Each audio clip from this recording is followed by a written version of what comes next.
सबसे फर्स्ट ऐसे जंतु यानी पहला जो हमें पढ़ना है एक लिंगी जंतुओं के बारे में, यूनिसेक्सुअल एनिमल्स के बारे में। फर्स्ट है हमारा एक लिंगी जंतु।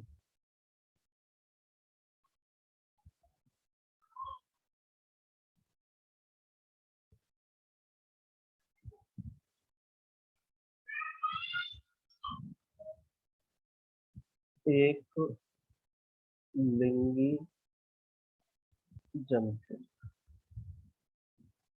जैसे प्लांट्स पढ़े थे ना कल, एक थे हमारे पास एक लिंगी पौधे, दूसरे थे द्विलिंगी पौधे। वैसे ही एनिमल्स के अंदर एक लिंगी जंतु या यूनिसेक्सुअल एनिमल्स किस तरह के होते हैं उसके बारे में हमें पढ़ना है। एक लिंगी जंतु ऐसे जंतु जिनमें नर और मादा जनन संरचनाएं, ऐसे जंतु जिनमें नर और मादा जनन संरचनाएं अलग अलग उपस्थित होती है। एक लिंगी जंतु की डेफिनेशन क्या होगी? ऐसे जंतु जिनमें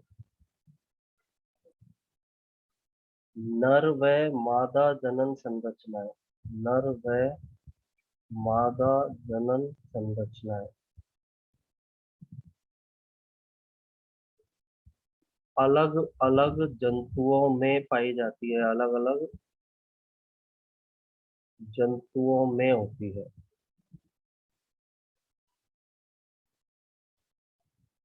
उन्हें हम यूनिसेक्सुअल ऑर्गेनिज्म या एक लिंगी जंतुओं के नाम से जानते हैं, जिनमें नर जंतु अलग होगा, मादा जंतु अलग होगा। उन एनिमल्स को या उन जंतुओं को एक लिंगी जंतु कहते हैं। सिंपल सा इसका जो एग्जांपल है, एक तो है ह्यूमन बीइंग या मनुष्य। मनुष्य के अंदर नर और मादा दोनों जनन संरचनाएं या नर और मादा दोनों अलग अलग पाए जा रहे हैं। ये दो एग्जांपल इसके अंदर हम ले सकते हैं। पहला तो है तुम्हारा, देखो मनुष्य, सबसे सिंपल इसका एग्जांपल है मनुष्य या ह्यूमन बीइंग। इसके अंदर नर अलग है, मादा अलग है, यानी नर जनन संरचनाएं अलग है, मादा जनन संरचनाएं अलग है, इसलिए इन्हें एक लिंगी बोलेंगे। दूसरा, तिलचट्टा, कॉकरोच जो होता है या तिलचट्टा जो होता है, उसके अंदर भी नर और मादा जनन संरचनाएं अलग अलग पाई जाती है। और भी एग्जाम्पल है, जैसे जनरली हम देखते हैं गाय वगैरह है, भैंस है, कुत्ता है। तो ऐसे जंतु जिनमें नर और मादा जनन संरचनाएं अलग अलग जंतुओं में होगी उन्हें एक लिंगी जंतु कहेंगे। दूसरे टाइप के जो जंतु हैं द्विलिंगी जंतु। सेकंड टाइप है हमारा द्विलिंगी जंतु, या इन्हें ही हम बोल सकते हैं उभयलिंगी जंतु, बाइसेक्सुअल एनिमल्स। अब द्विलिंगी में क्या होगा? ऐसे जंतु जिनमें नर और मादा जनन संरचना, नर और मादा जनन संरचनाएं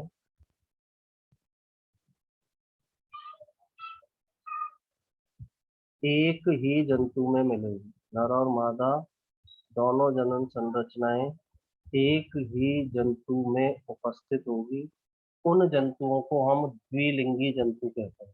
इनमें नर जनन संरचना भी पाई जा रही हो, मादा जनन संरचना भी पाई जा रही हो, उन जंतुओं को हम द्विलिंगी या बाइसेक्सुअल एनिमल कहेंगे। एग्जाम्पल जो है इसका, फर्स्ट एग्जाम्पल है केचुआ या अर्थवर्म।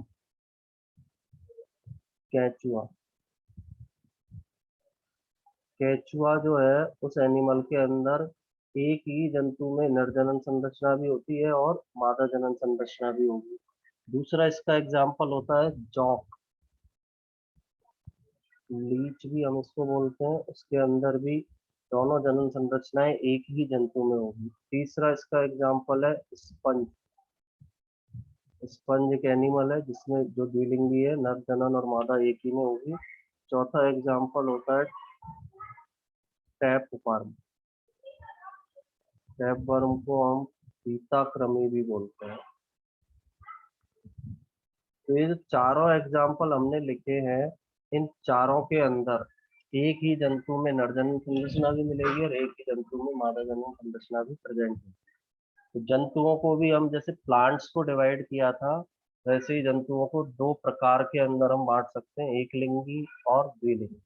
एक लिंगी इसके नाम के अंदर ही है, एक ही जंतु, जो नर और मादा जनन संरचना है, एक जंतु में केवल एक जनन संरचना उपस्थित है।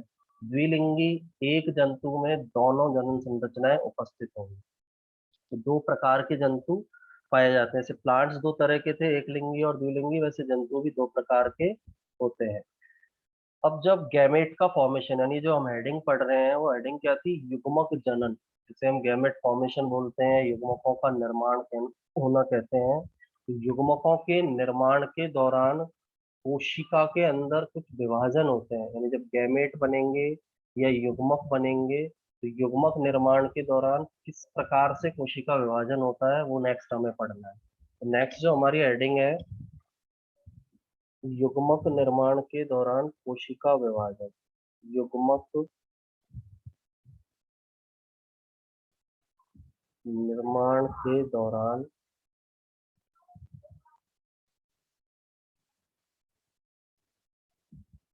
कोशिका विभाजन, यानी जब युग्मक जनन की क्रिया होगी तो युग्मक जनन की क्रिया के दौरान किस प्रकार से कोशिकाएं विभाजित होती है उसके बारे में सेटिंग के अंदर हमको पढ़ना है।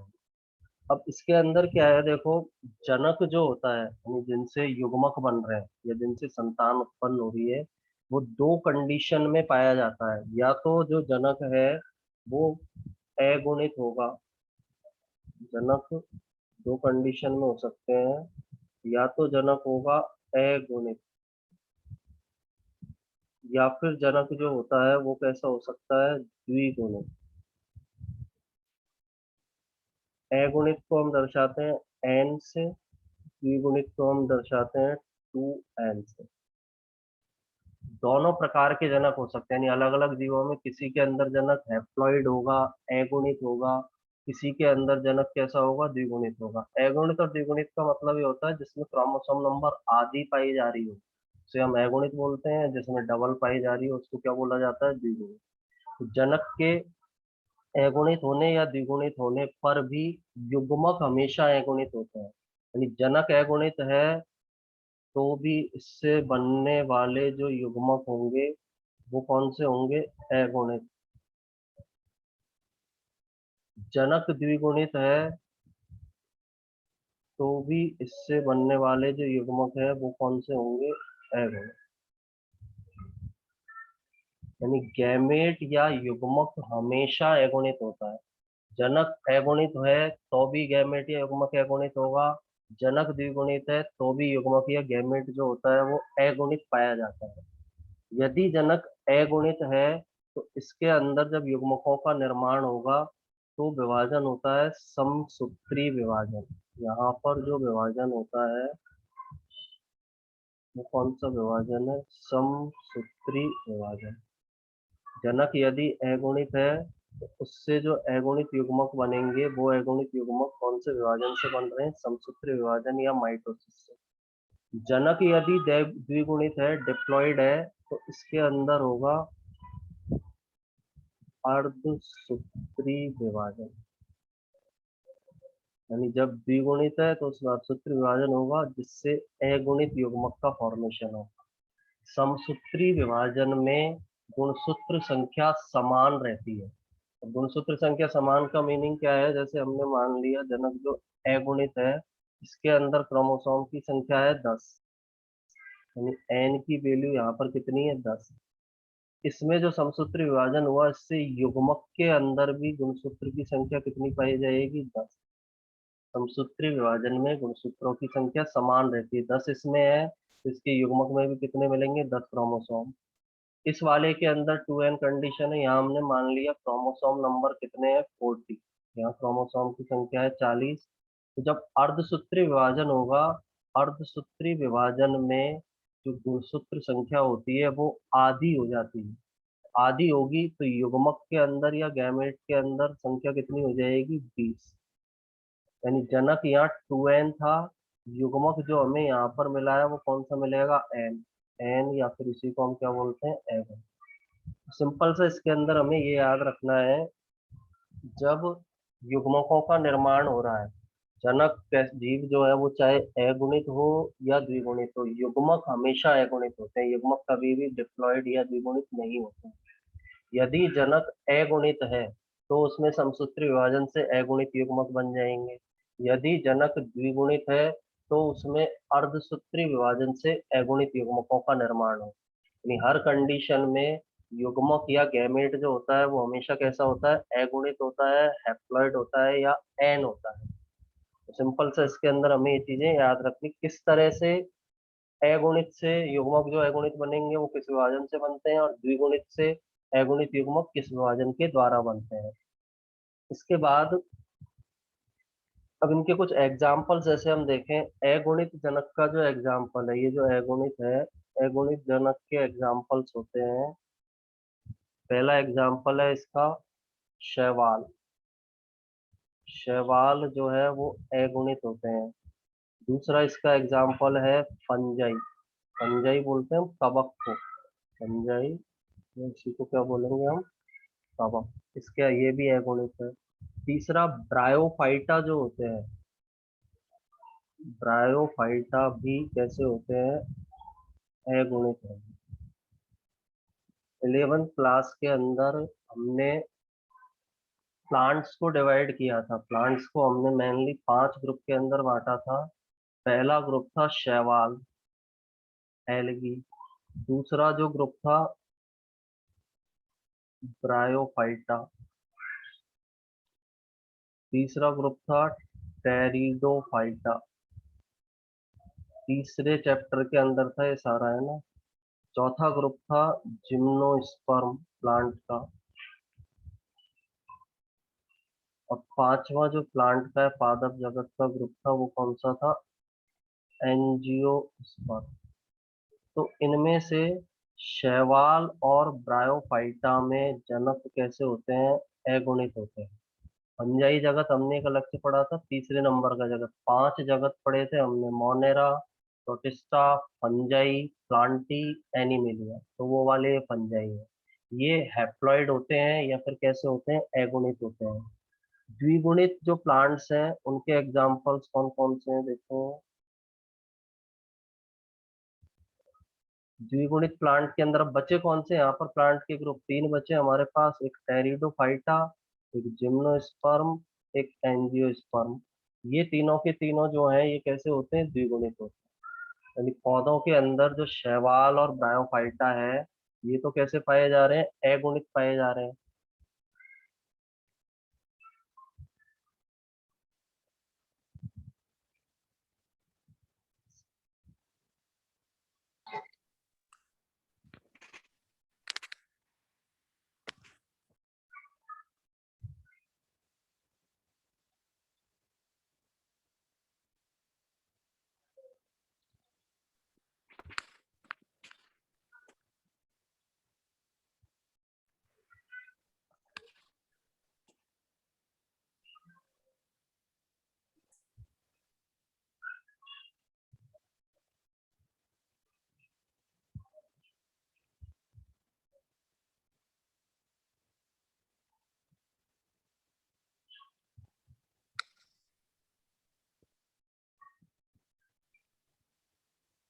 वो शैवाल और ब्रायोफाइटा है वो अगुणित है। इसके अलावा जो ये टेरिडोफाइटा, जिम्नोस्पर्म, एंजियोस्पर्म, ये द्विगुणित प्लांट्स के अंदर आते हैं।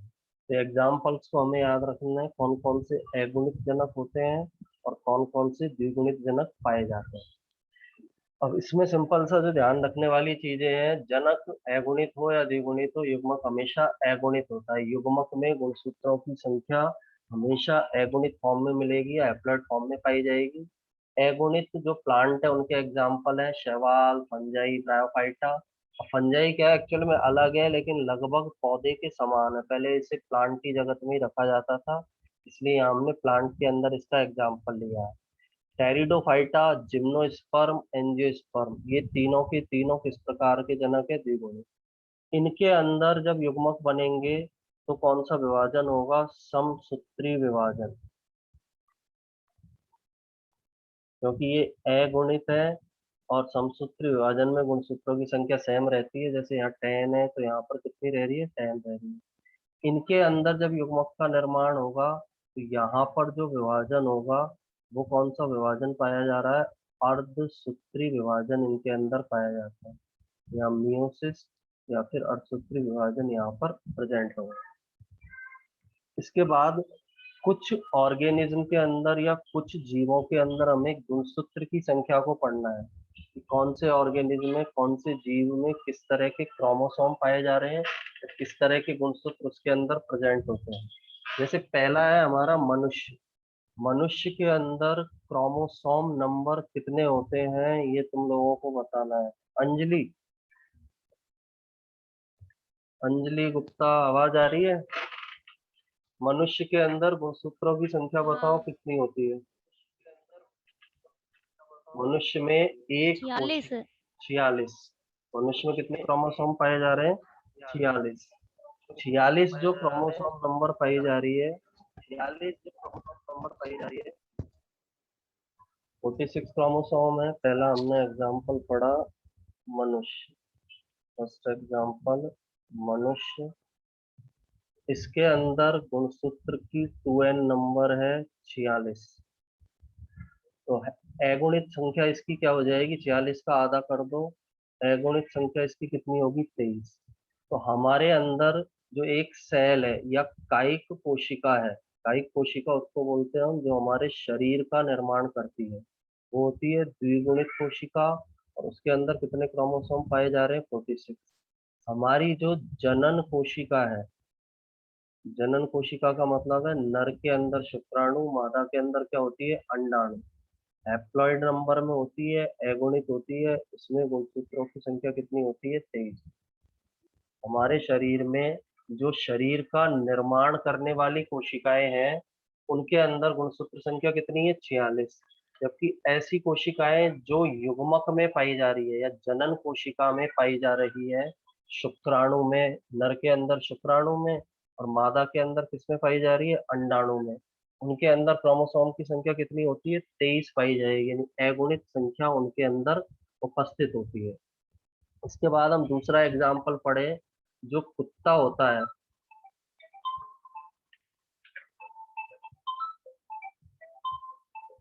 एक सेकंड होल्ड करना है ना, 1 मिनट रुकना है।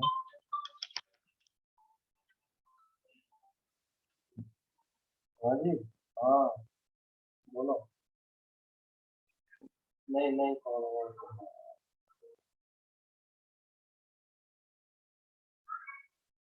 वो आई है, मालूम नहीं, मेरे से कही 1 तारीख को आ जाना। हाँ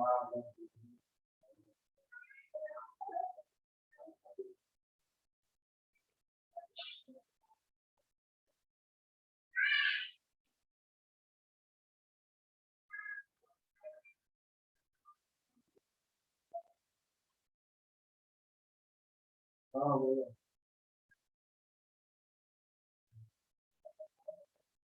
हाँ तो नहीं करो, मुझे बताओ नहीं यार, कोई को मुझे प्रॉब्लम हो गई, 1 तारीख को आया, 11 बजे टाइम बताया, 11 बजे। तो मैं बोलो, उधर में जा रहा हूँ।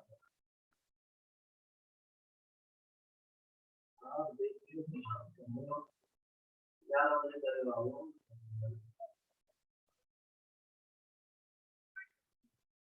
आप देख लो, कल के आ जाइए।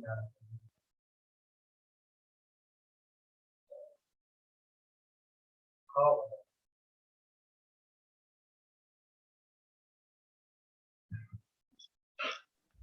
तो देखो, जो मनुष्य है उसमें 46 कायिक कोशिकाओं के अंदर द्विगुणित संख्या है क्रोमोसोम की। दूसरी जनन कोशिका के अंदर कितनी पाई जा रही है? 23।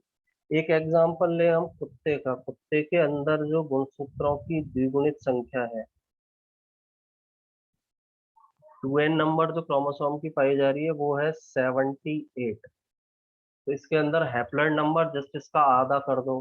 इसमें जो आधी नंबर है वो खुद को लिखना है, कुत्ते के अंदर कितनी होगी? 78 का आधा करना है, याद रखना है ना। तीसरा जो है इसके अंदर एग्जाम्पल, चूहा। चूहे के अंदर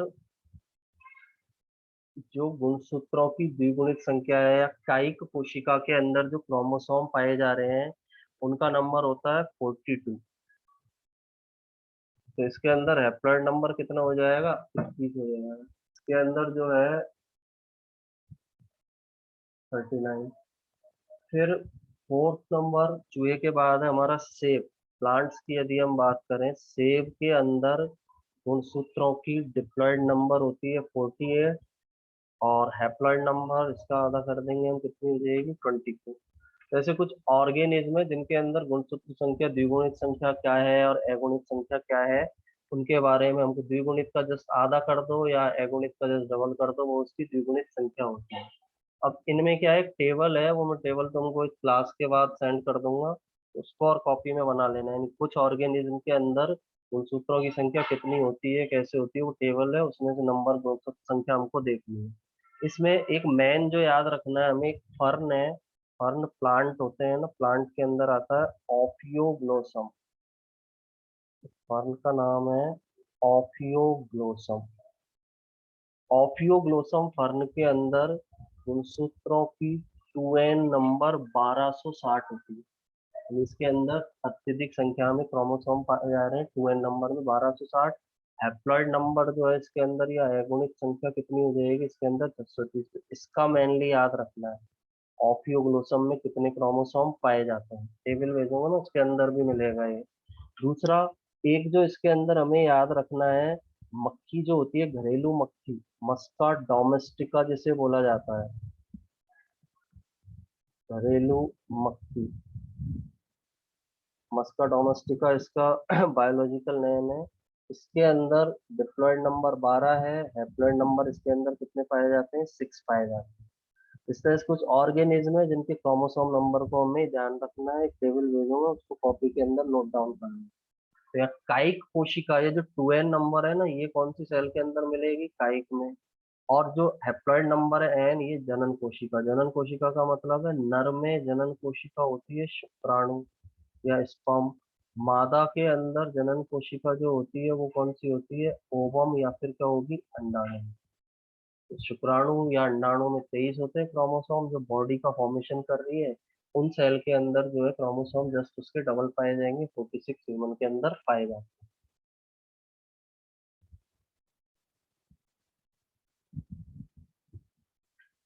हाँ, टेबल को एक दो बार याद कर लेना, बाकी जो टेबल तुमको सेंड करेंगे ना उसको एक दो बार देख लेना। मेनली उसमें देखो, एक तो ऑफियोग्लोसम का नंबर याद रखना है, ह्यूमन जो तुमको बताया है ये, इसको याद रखना है। थर्ड, सेब वगैरह का इतना इम्पोर्टेंट नहीं है, कुत्ता नहीं है, घरेलू मक्खी की याद रखना है। उसमें मैं टिक और कर दूंगा या फिर कल बता दूंगा कौन सी चीजें तुमको याद रखनी है उसके अंदर। उस टेबल को एक बार नोट डाउन कर लेना कॉपी के अंदर। अब ये जो पढ़ा था ना हमने, ये हमने पढ़ा है युग्मक जनन, निषेचन पूर्व अवस्था का पहला पार्ट हमने पढ़ा है, जिसे हमने क्या बोला था, युग्मक जनन। निषेचन पूर्व अवस्था में ही दूसरा भाग, दूसरा हिस्सा जो इसका होता है,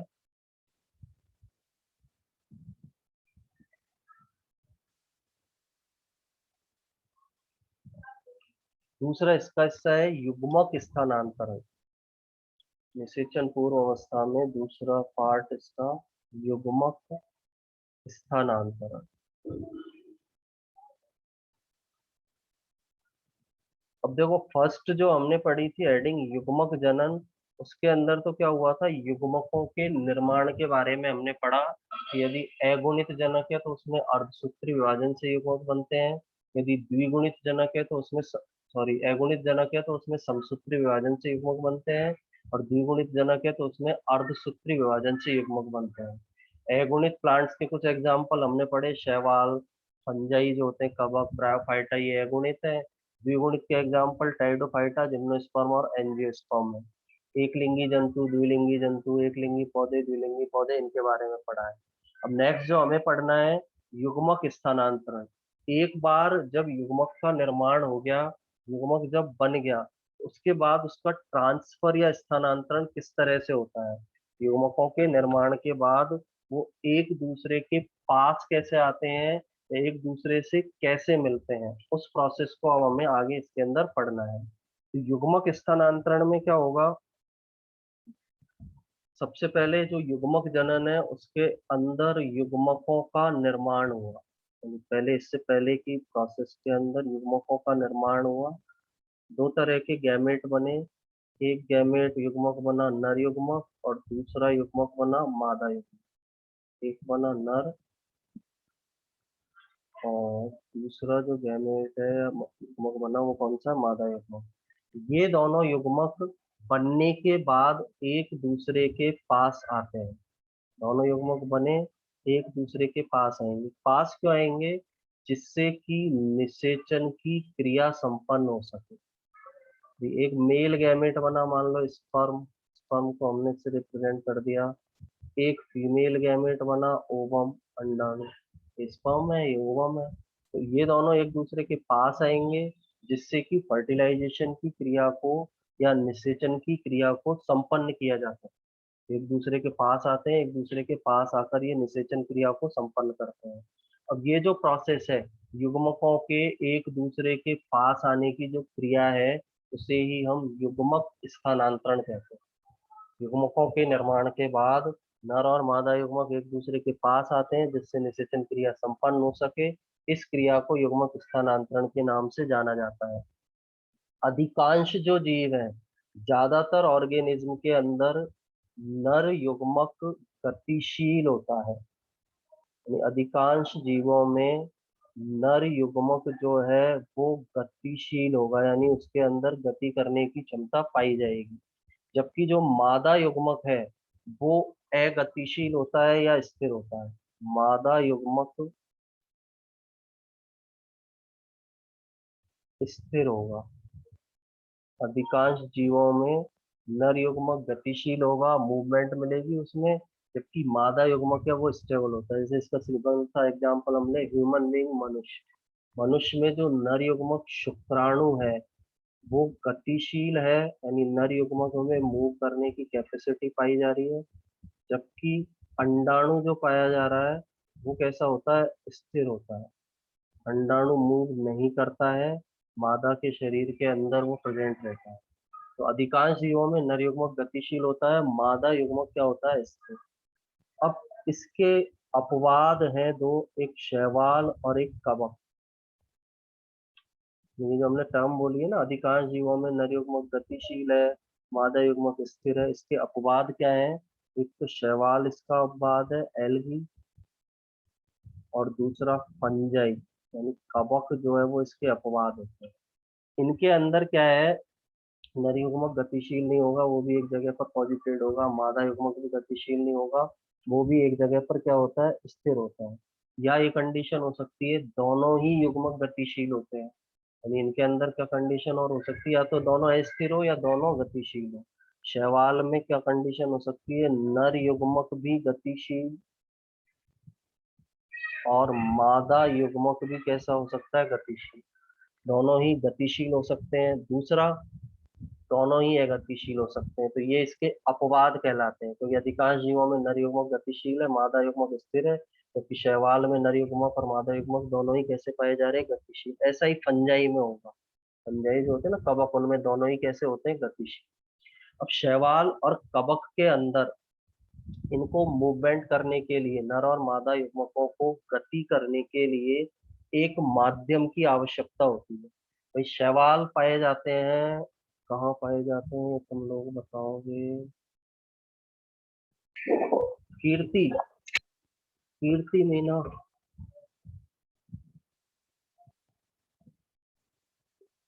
कीर्ति सुनाई दे रहा है?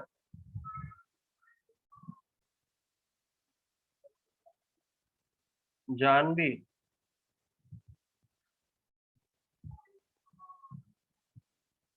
बोलो, सुनाई तो दे रहा है तुम सब। शैवाल कहाँ पर मिलेंगे, किसी को भी पता हो वो बता दो। तालाब में। तालाब तालाब, में और नमी वाले स्थानों पर। ठीक है। अर्थ पर मिलते हैं, नहीं मिलते, जमीन पर? पानी के अलावा, पानी में ही मिलते हैं या पानी के अलावा और जगह भी मिल सकते हैं शैवाल? मिलते हैं जमीन में भी। मिलते हैं। मिल सकते हैं, लेकिन ज्यादातर ये कहाँ पर पाए जाते हैं, पानी के अंदर पाए जाते हैं। फंजाई, कवक, कवक कहाँ मिलते हैं, पानी में मिलेगा या सूखी हुई चीजों पर मिलता है, ये सूखी बताएं। हुई चीजों पर। सूखी हुई चीजों पर। जनरली जलीय माध्यम के अंदर शैवाल, और जैसे ब्रेड वगैरह है, फल वगैरह है, इन पर क्या पाए जाते हैं, फंजाई। तो ये दोनों के अंदर जो गैमेट्स बन रहे हैं, जो नर और मादा युग्मक बन रहे हैं, इनको शैवाल के अंदर यदि हम देखें तो गति करने के लिए किसकी रिक्वायरमेंट है? माध्यम। एक माध्यम के द्वारा ही ये नर युग्मक और मादा युग्मक क्या कर सकते हैं? गति कर सकते हैं। शैवाल के लिए जो माध्यम का काम है वो कौन करता है? जल।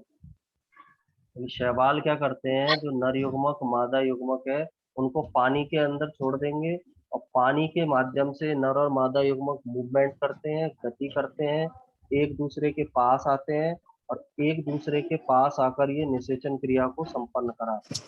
तो इनके अंदर निषेचन इस तरह से क्या होगा? संपन्न होगा। ये माइक ऑफ कर लो जिसका भी ऑन है।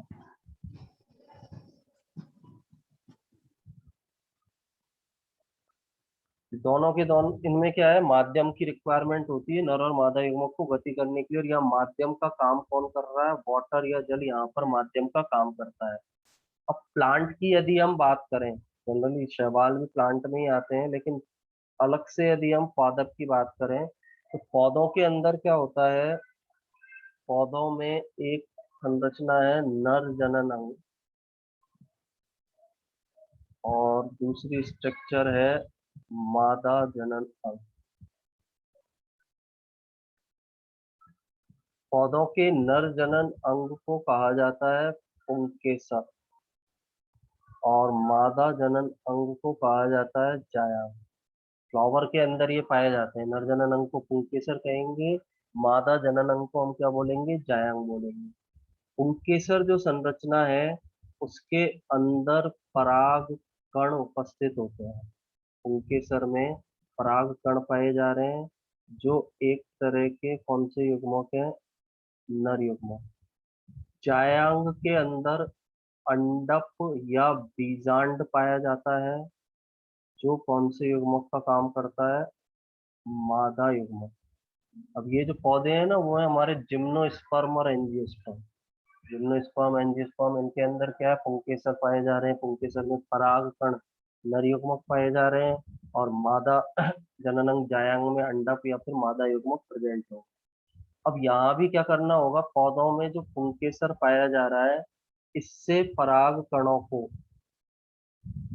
पौधों के अंदर पुंकेसर में पराग कण है, इन पराग कणों को कहाँ पर ट्रांसफर करना पड़ता है? जायांग के पास।